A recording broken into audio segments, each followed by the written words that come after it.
यो ब्रह्माणं ददाति पूर्वं यहाँ बैठ यो वै वेदांश्च प्रणोति तस्मै तमेवदेवात्मं बुद्धिप्रकाशम् मुमुक्षुर्वै शरणमहं प्रपद्ये। गुरुर्ब्रह्मा गुरुर्विष्णु गुरुर्देवो महेश्वरा गुरुः साक्षात् परब्रह्म तस्मै श्रीगुरुवे नमः। दक्षिणे लक्ष्मणं यस्य वामे चाजनकात्मजा पुरुतो मारुतिर्यस्य तं वन्दे रघुनन्दनं मनोजवं मारुततुल्यवेगम् जितेन्द्रियं बुद्धिमतां वरिष्ठं वातात्मजं वानरयूथमुख्यं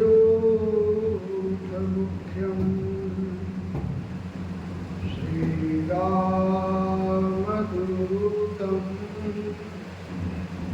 शरणं प्रपद्ये। वामीकतिरं प्रतीक्षितिपति वैश्वानरः सीदति क्रोधीर्षाम्यति दुर्जनः सुजनति क्षिप्रानुगाखण्डति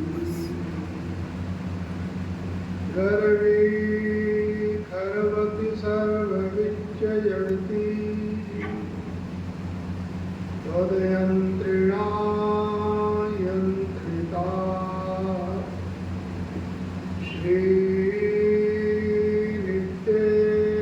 श्रीनित्येवगलामुखी प्रतिदिनं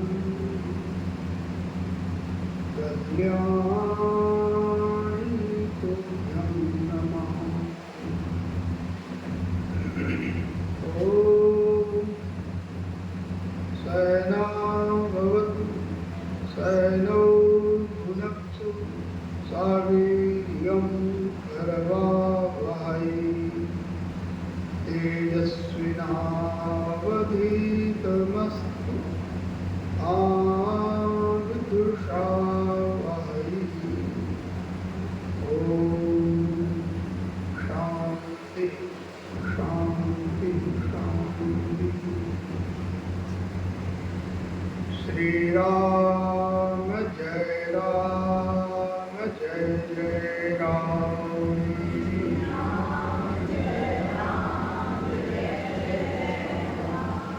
श्रीराम जय राम जय जय राम।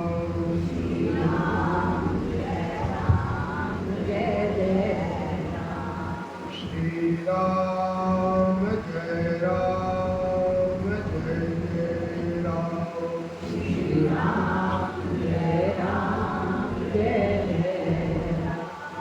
बोलिए सच्चिदानंद भगवान की जय। सद्गुरुदेव भगवान की जय। सियापति रामचंद्र भगवान की। राधावर कृष्ण चंद्र भगवान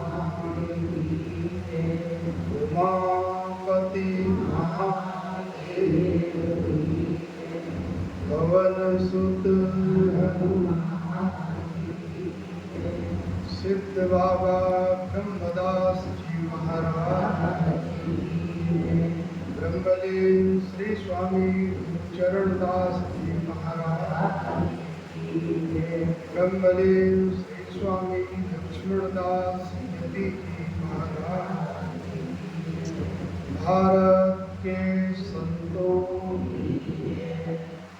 गंगा मैया, वेद भगवान, गीता माता, गायत्री माता, भारत माता, गौ माता, सत्य सनातन धर्म की अधर्म का प्राणियों में विश्व का कल्याण। ओम नमः पार्वती पतये हर हर महादेव। प्रातःस्मरणीय वंदनीय अर्चनीय पूज्य गुरुओं की कृपा से हम सभी लोग नवरात्रि के पावन पर्व पर अष्टमी तिथि कल राम जन्मोत्सव, उसके उपलक्ष्य में आप सभी लोग कीर्तन, सुंदरकांड का पाठ और भगवती जगदम्बा का संकीर्तन करके आनंद प्राप्त कर रहे हैं। अभी आप लोगों ने देवियों को बुला रहे थे। आप बहुत कम लोग शायद जानते होंगे कि हरिद्वार की अधिष्ठात्री देवी, वहाँ की मुख्य देवी माया देवी, और वो चूना अखाड़े में माया देवी विद्यमान। क्योंकि जब हम मंत्रों के द्वारा बोलते हैं ना, अवंतिका माया द्वारा, तो मायापुरी हरिद्वार को कहते हैं। इसलिए हरिद्वार के कई नाम हैं। हरिद्वार माने केदारनाथ जी की यात्रा करना, हर माने भगवान शंकर, तो हरिद्वार भी कहते हैं। हरिद्वार बद्रीनारायण भगवान विष्णु का होता है, इसलिए हरिद्वार कहते हैं। हरिद्वार को मायापुरी भी कहते हैं, क्योंकि वहाँ की देवी माया देवी। वैसे तो वहाँ 3 देवी है, माया देवी मुख्य है, उसके बाद मनसा देवी और चंडी देवी। तो माया देवी वहाँ की, तो मायापुरी भी कहते हैं। हरिद्वार का एक नाम है मोक्ष द्वार, माने वहाँ जल गंगा का पान करेंगे तो भी मुक्ति मिलेगी, और अंततो गत्वा इस शरीर की भस्म भी गंगा में प्रवाहित की जाए, फूल प्रवाहित किए जाए, वो भी कल्याण बना है। देवी भागवत में कथा आती है कि एक व्यक्ति सारे जीवन भर पाप किया, कभी कोई सत्कर्म नहीं किया, और उसके फूल को जब मृत्यु हो गई तो उसके फूल को एक चील ने मुंह में दबाया अपने और उड़कर जा रही, तो उसके फूल हड्डी वो गंगा जी में पड़ी, और गंगा जी में पड़ते ही वो मुक्त हो गए। भगवान शंकराचार्य ने कहा, किंचित गीता भगवत गीता, गंगा जल लो कड़िका पीता। व्यक्ति जीवन में गीता का कोई मंत्र पढ़ ले अथवा गंगा जल का एक बूंद भी पान करे तो उससे मुक्ति मानी गई। लेकिन भगवान वेद कहते हैं, ऋते ज्ञानान्न मुक्ति, बिना आत्मज्ञान के मुक्ति नहीं मानी गई। ये तो पुराणों का एक महत्व है, इसलिए बताया गया कि गंगा जल पी लिया कल्याण हुआ। माने जो कोई कुछ भी साधन नहीं करे उसके लिए। लेकिन जीते जी अगर मुक्ति का आनंद लेना है, कल्याण का आनंद लेना है, तो ब्रह्म विद्या पढ़नी पड़ती है। और ब्रह्म विद्या कोई जो महापुरुष होते हैं, ब्रह्मनिष्ठ श्रोत्री, श्रोत्री उसको कहते हैं जो वेद को जानते हैं। और ब्रह्मनिष्ठ उसको कहते हैं जो भगवान में दृढ़ निष्ठा रखते हैं। दृढ़ निष्ठा किसको कहते हैं? जो सुख और दुख दोनों अवस्थाओं में भगवान को भूले नहीं, गुरुओं को भूले नहीं, अपने सनातन संस्कृति को नहीं भूले, उसको कहते हैं दृढ़ निष्ठा। नहीं तो गंगा में गए गंगादास, जमुना में गए जमुनादास, बदलते रहते, सत्संगों में बदलते रहते, गुरु भी बदलते रहते, मतपंथ बदलते रहते, तो उनको शांति नहीं मिलती। एक तुकाराम जी का कोई भक्त था, शिष्य, तो एक बार वो घूमते हुए गया तो समृद्ध गुरु रामदास जी के अपना भंडारा चल रहा था, बहुत वैभव, क्योंकि छत्रपति शिवाजी के गुरु थे, राजगुरु। तो जैसे चेला होगा तो गुरु भी उसी तरह उसका सम्मान होता है, क्योंकि राजा जिसका शिष्य है तो गुरु का और महत्व बढ़ जाता। बड़े बड़े भंडारे चल रहे, तो वो चेला गया तुकाराम जी का, बोला यहाँ तो चेला बनना अच्छा रहेगा, हमारे गुरु तो कुछ नहीं, केवल कीर्तन करते और सूखा भोजन करते, वहाँ कोई आनंद नहीं। यहाँ बड़े बड़े लंगर भंडारे चल रहे, खूब मौज हो रही, यहाँ चेला बनना ठीक रहे। तो समृद्ध गुरु रामदास से उसने निवेदन किया कि महाराज जी कृपा करो, मुझे अपना चेला बना।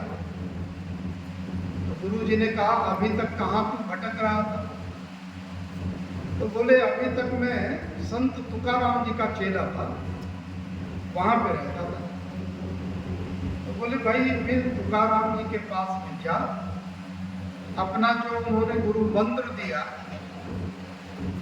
और कंठी माला पहनाया उनको वापस करके आ। वो गुरु जी परीक्षा ले रहे थे, बोले उनको वापस करके आ। जब वो कहेंगे ठीक है आज के बाद तू मेरा चेला नहीं है, फिर मेरा चेला बना। अब वो व्यक्ति प्रलोभन में भटक रहा था, गया गुरु जी के पास, तुकाराम जी के पास, बोला महाराज अपनी कंठी माला लो, अपना मंत्र वापस करो। गुरु जी ने पूछा भाई क्या हुआ? बोले आपके यहाँ तो कोई लंगर भंडारे लंबे चौड़ा कुछ होता नहीं, सूखे टिक्कड़ खा के हमेशा विठ्ठल विठ्ठल विठ्ठल राम राम करना पड़ता है। मैं तो समर्थ गुरु रामदास जी के यहाँ गया, वहां देखा बड़ी मौज, तो मैं वहां चला जाऊंगा। तो गुरु जी ने कहा तुकाराम जी ने ठीक है कंठी माला वापस कर, कंठी माला वापस कर दिया। बोले मंत्र, बोले सामने जो पत्थर पड़ा हुआ है वहां पे जा, उस मंत्र को पढ़ते हुए उस पर थूक मार, थूक कर, थूक दे। उसने कहा ठीक है। अब पत्थर पे जब उसने विठ्ठल विठ्ठल बोल के अंदर से थूका तो उसमें विठ्ठल लिख गया, माने पत्थर के ऊपर लिख गया विठ्ठल मंत्र।